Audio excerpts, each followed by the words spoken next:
Okay, this is the start of our Monday, January 23rd technology meeting. Let's introduce ourselves. Jennifer Leone. Kevin Strobel. Scott Matz. Rob Hurley.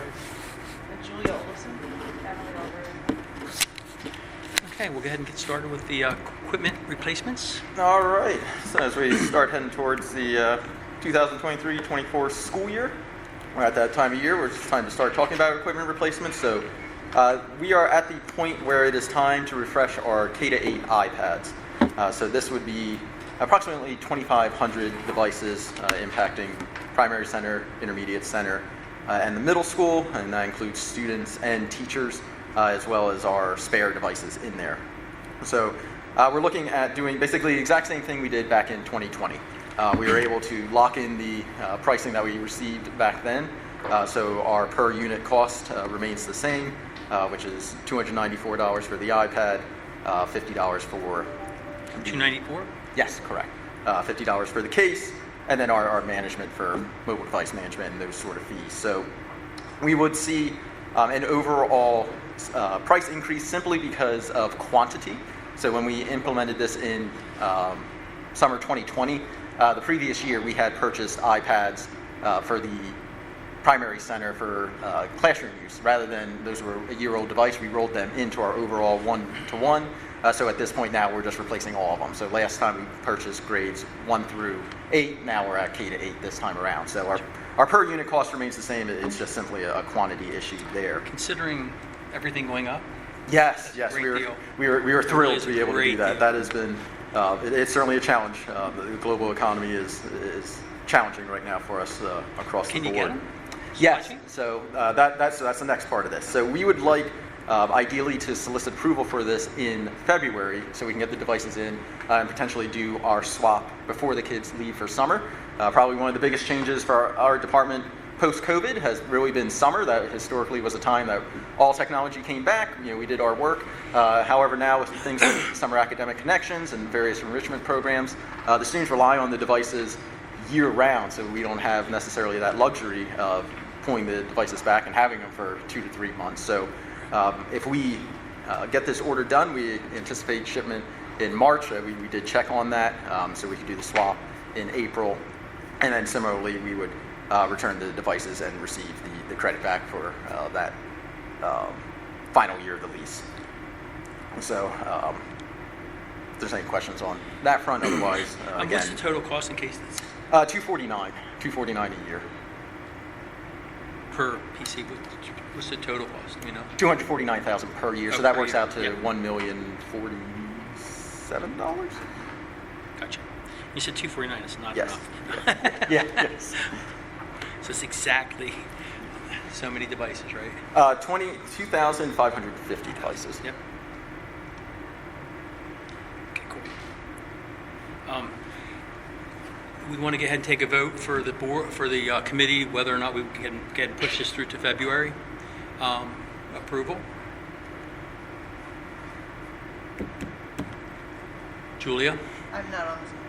Oh, you're not on this committee. Okay. Are you up for that, Jennifer? Beverly? Okay. All right, we'll keep that moving forward. The second item on the agenda related to our website and our communication system. So that was approved back in February. For the last several weeks, we've been engaging in training with the company. So that's myself and Mr. Flowers. And so primarily on the administrative side of things, how to set up websites, add users, all your basic training as you come online with the platform. This month we have our data integration set up, so that's things like connecting calendars, social media accounts, getting Infinite Campus connected so we have contact information for the auto dialer for things like snow days and that sort of thing.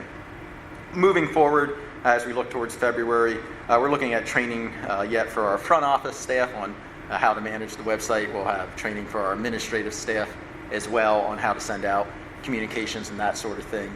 The actual migration of content will be starting in February, and our target launch date is in June. So most likely shortly after school lets out. I don't anticipate us doing that type of migration while students are still here, but it will be ahead of our July 1.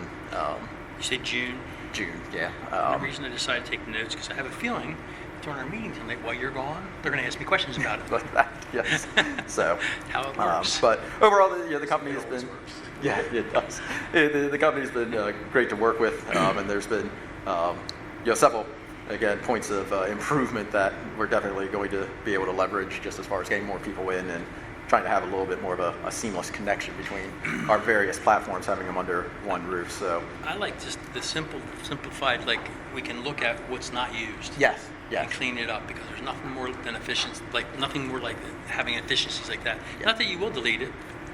No, but it is. There's stuff that hangs around for years and years. That's I didn't it. even know we had that out there. Correct. You know what I mean? Correct. So, Yeah, I think Mr. Flowers is very excited for that kind of functionality to see where people are going, or what potential growth opportunities exist as far as content we might think is important, but isn't getting any traction on the site. great. And Beyond that, that covers. the only question I had was, we talked about earlier today, the cameras in the classrooms for children that stay home when they want to lock in. It just dawned on me, we can't manage anything we don't measure. So I was wondering, is there something in the morning that somebody can look at and go, okay, or by 10 o'clock, wow, these 10 rooms didn't log in. Well, they might not have a kid out, but then how do you know that? Or who's going to sit down and go, okay, these 2 rooms don't have any. Do we have any kids out? I would just say everybody log in every day, and then that way you don't have to worry about it. Is there a kid out? Is there not a kid out? Type of thing was my thought. And I was wondering, is there any way to check that? It's not me personally, but is it managed by the school at all? So we have some level of reporting. We'll have to dive into that level of it. In general, the expectation is, kind of as you referenced, if there's a student out, the device would be turned on for that student to participate remotely if they so choose.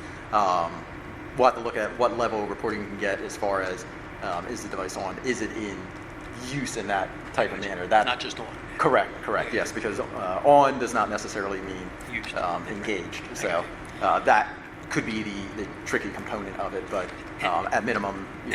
And I don't. We would never hear, nor do I want to hear. Does anybody ever call in and say, "Hey, I'm at home and I can't make my class"? You know what I mean? I don't know that, so you guys would know that, not me. So it just was one of them things. I was awake at night thinking of things. So hey, maybe that's a good idea, Yep. and maybe not. So just food for thought. So that's all I have for that one. Anybody else got any questions? I believe that concludes our meeting.